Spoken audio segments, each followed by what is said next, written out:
మధుర ఫలరాజం మామిడి కోతలు దాదాపు ఆఖరి దశలో ఉన్నాయి. మరో 10 నుంచి 15 రోజుల్లో అన్ని తోటల్లోనూ కోతలు పూర్తవుతాయి. ఇప్పటి వరకు కాపు కాసి అలసిన చెట్లు విశ్రాంతిని కోరుకుంటాయి. సాధారణంగా మామిడి పూత ప్రారంభమైనప్పటి నుంచి యాజమాన్య పద్ధతులను చేపట్టే రైతులు కోతలు పూర్తవగానే మళ్లీ వచ్చే సీజన్ వరకు తోటలను అశ్రద్ధ చేస్తూ ఉంటారు. దీనివల్ల తోటల్లో ఎండుపుల్ల పెరిగి చీడపీడలకు ఆవాసాలుగా మారతాయి. అలా కాక కాపునిచ్చి అలసిన చెట్లకు కొన్ని రోజులు విశ్రాంతినిచ్చి తరువాత కొమ్మ కత్తిరింపు చేసి పైపాటిగా ఎరువులను అందిస్తే వచ్చే సీజన్ నాటికి చెట్లు ఆరోగ్యంగా ఉండి అధిక ఉత్పత్తినిస్తాయి. అంతేకాదు లేత తోటల్లో ఆకృతి కోసం కొమ్మ కత్తిరింపులు చేస్తారు. దీన్నే ట్రైనింగ్ అంటారు. మామిడి తోటల్లో ట్రైనింగ్, ప్రూనింగ్ గురించి వివరాలు మనకందిస్తున్నారు సంగారెడ్డి ఫలపరిశోధన స్థానం సీనియర్ శాస్త్రవేత్త మరియు అధిపతి డాక్టర్ సుచిత్ర. మే నెలాఖరులో ఉన్నాం మనం. సో మామిడి అనేది తన సీజన్ని కంప్లీట్ చేసుకొని పూర్తయిపోతుంది. అయితే మామిడి కోత అయిన తర్వాత మనం 15 రోజుల వరకు ఎటువంటి యాజమాన్య పద్ధతులు చేపట్టకుండా మామిడికి కంప్లీట్గా విశ్రాంతి అనేది ఇవ్వాలి ఒక 15 రోజుల వరకు. ఈ యొక్క 15 రోజుల తర్వాత మనం తదుపరి చేపట్టవలసిన ఇంపార్టెంట్ ముఖ్యమైన పనుల్లో ఈ కత్తిరింపులు అనేది చాలా చాలా ముఖ్యం. ఈ కత్తిరింపులలో మొదటిగా మనం చేసేది ఏంటంటే ఈ కాయ కోసిన తర్వాత ఏదైతే తొడిమలు ఉన్నాయో తొడిమలు అనేది మనం కత్తిరించుకోవాలి. ముఖ్యంగా చేపట్టవలసిన కత్తిరింపుల్లో వేలాడే కొమ్మలన్నీ కూడా మనం కత్తిరించాలి. మొత్తం గొడుగు ఆకృతిలో మనం వాటిని ఒక మొక్కలను అనేది తీసుకురావాలి. ఒక కత్తిరింపుల యొక్క ముఖ్య ఉద్దేశం గుబురుగా ఉన్న కొమ్మల లోపలికి కూడా వెలుతురు వచ్చేటట్లుగా మనము ప్రూనింగ్ చేయడం, అదే ముఖ్యమైన ఉద్దేశం. సో దీంతో పాటు మనకి ఎండు పుల్లలు అనేది కూడా చాలా చాలా ముఖ్యంగా అవి తీసేయాల్సిన అవసరం ఉంది. సో వాటితో పాటు సీజ్డ్ కొమ్మలు అంటే తెగుళ్ళు చీడలు ఆశించిన కొమ్మలు తీసివేయాలి. క్రిస్ క్రాస్ బ్రాంచెస్ అంటే చిక్కుగా ఉన్న కొమ్మలు అన్నిటిని కూడా తీసివేయాలి. వెలుతురును అనేది ఇంటరప్ట్ చేయడము, వెలుతురు లోపలికి రానివ్వకుండా చేస్తున్నాయి కాబట్టి సో అట్లాంటి కొమ్మల్ని కూడా మనం తీసివేయాల్సిన అవసరం ఉంది.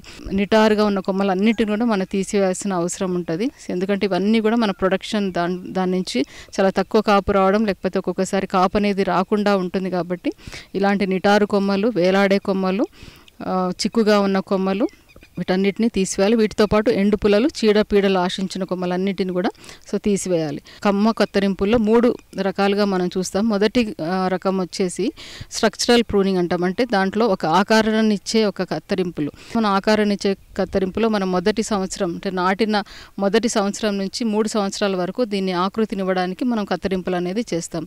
సో ముఖ్యంగా ఇక్కడ చూసినట్లయితే మనం కింద నుంచి 60 సెంటీమీటర్లు మనకి కేవలం ఒకే కొమ్మ ఉంటుంది. గ్రాఫ్టింగ్ తర్వాత వచ్చిన కొమ్మ ఒకటే ఉంటుంది. ఆ కొమ్మని మనం 60 సెంటీమీటర్ల ఎత్తులో మనము కత్తిరించినట్లయితే దాంట్లో నుంచి 2 కానీ 3 కానీ కొమ్మలు రావడం అనేది జరుగుతుంది. సో దాంట్లో ఒకవేళ 4 కానీ 5 కానీ వస్తే దాంట్లో ముఖ్యంగా 3 ఆరోగ్యకరమైన కొమ్మల్ని మాత్రమే ఉంచుకొని సో దాని తర్వాత మిగతావన్నీ తీసివేయాలి. సో అక్కడి నుంచి మళ్ళీ మనం తిరిగి 30 సెంటీమీటర్లో మళ్ళీ తిరిగి మనం కత్తిరించినట్లయితే వాటిని ప్రధాన కొమ్మలు అంటారు. ప్రధాన కొమ్మల నుంచి 2 ద్వితీయ కొమ్మలు వచ్చాయి ఇక్కడ. సో 2 ద్వితీయ కొమ్మల నుంచి మళ్ళీ కత్తిరించినట్లయితే సో దాని తర్వాత తృతీయ కొమ్మలు అనేవి మనకు రావడం జరిగింది. సో తృతీయ కొమ్మలు మళ్ళీ 30 సెంటీమీటర్లో మళ్ళీ కత్తిరించినట్లయితే సో దాంట్లో నుంచి 4 లేకపోతే 3 తృతీయ కొమ్మలు, చతుర్థ కొమ్మలు రావడం అనేది జరుగుతుంది. సో ఇలా మనము 3 సంవత్సరాల వరకు కత్తిరించినట్లయితే ఈ చెట్టు ఒక గొడుగు ఆకృతిలో రావడం అనేది జరుగుతుంది.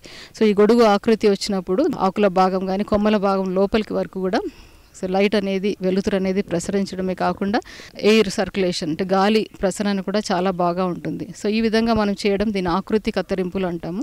సో దీని తర్వాత చేయవలసినది ఫలం కోసం కత్తిరింపులు. సో ఫలం కోసం కత్తిరింపులు చేయడం అంటే సో దాంట్లో మనకి మామూలుగా మామిడిలో చూసినట్లయితే ముదురు కొమ్మలు మాత్రమే కాపు కాస్తుంది. సో లేత కొమ్మల మీద కాపు కాయదు. సో ఆ ముదురు కొమ్మలు రావాలంటే మనము 5 నెలల గ్యాప్ వరకు మనము కత్తిరింపులకి కాత కాయడానికి 5 నెలల వరకు మనకి గ్యాప్ అనేది ఉండాలి. కాబట్టి మనం ముఖ్యంగా జూన్లో 15 రోజులు రెస్ట్ ఇచ్చిన తర్వాత కోత తర్వాత సో వెంటనే కత్తిరింపులు చేసినట్లయితే మనకి 5 నెలల వరకు కొత్త చిగురు రావడం, ఆ చిగురు ముదురాకుగా మారడం, ఆ ముదురాకుల నుంచి మనకి కొత్తగా మళ్ళీ తిరిగి డిసెంబర్లో పూత రావడం అనేది జరుగుతుంది.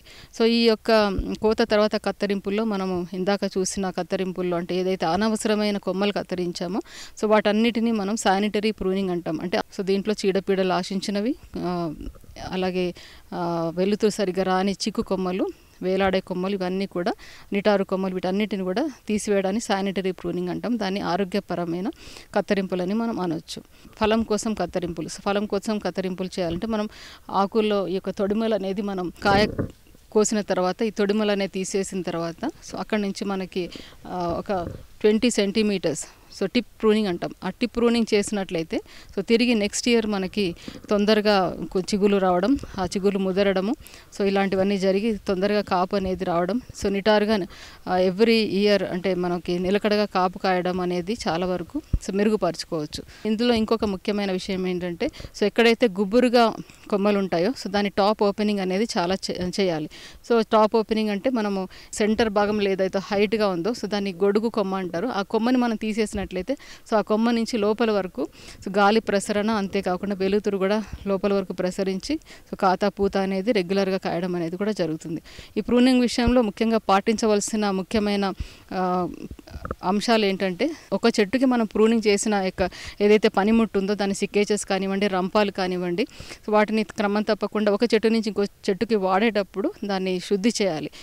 చిగుర్లు కోసిన వెంటనే copper oxychloride so 3 grams 1 litre నీటికి కలిపి మనం పిచికారీ చేసుకున్నట్లయితే కాపర్ ఆక్సిక్లోరైడ్ సో ఏదైనా శిలీంధ్రం ఉంటే వాటినన్నిటి కూడా అది నియంత్రిస్తుంది. కాబట్టి మనం బ్లైటాక్స్ కానీ కాపర్ ఆక్సిక్లోరైడ్ కానీ ఇలాంటి శిలీంధ్ర నాశనాలను వాడుకున్నట్లయితే అది సేఫ్ కెమికల్సే. వాటిని మీరు వాడుకున్నట్లయితే ఈ గమ్మోసిస్ లాంటివి, బంక తెగుళ్ళు కానివ్వండి, ఇంకా ఇక కొమ్మ కత్తిరింపుల నుంచి వచ్చే శిలీంధ్రం ఏదైతే ఉందో వాటన్నిటిని కూడా అది నివారిస్తుంది.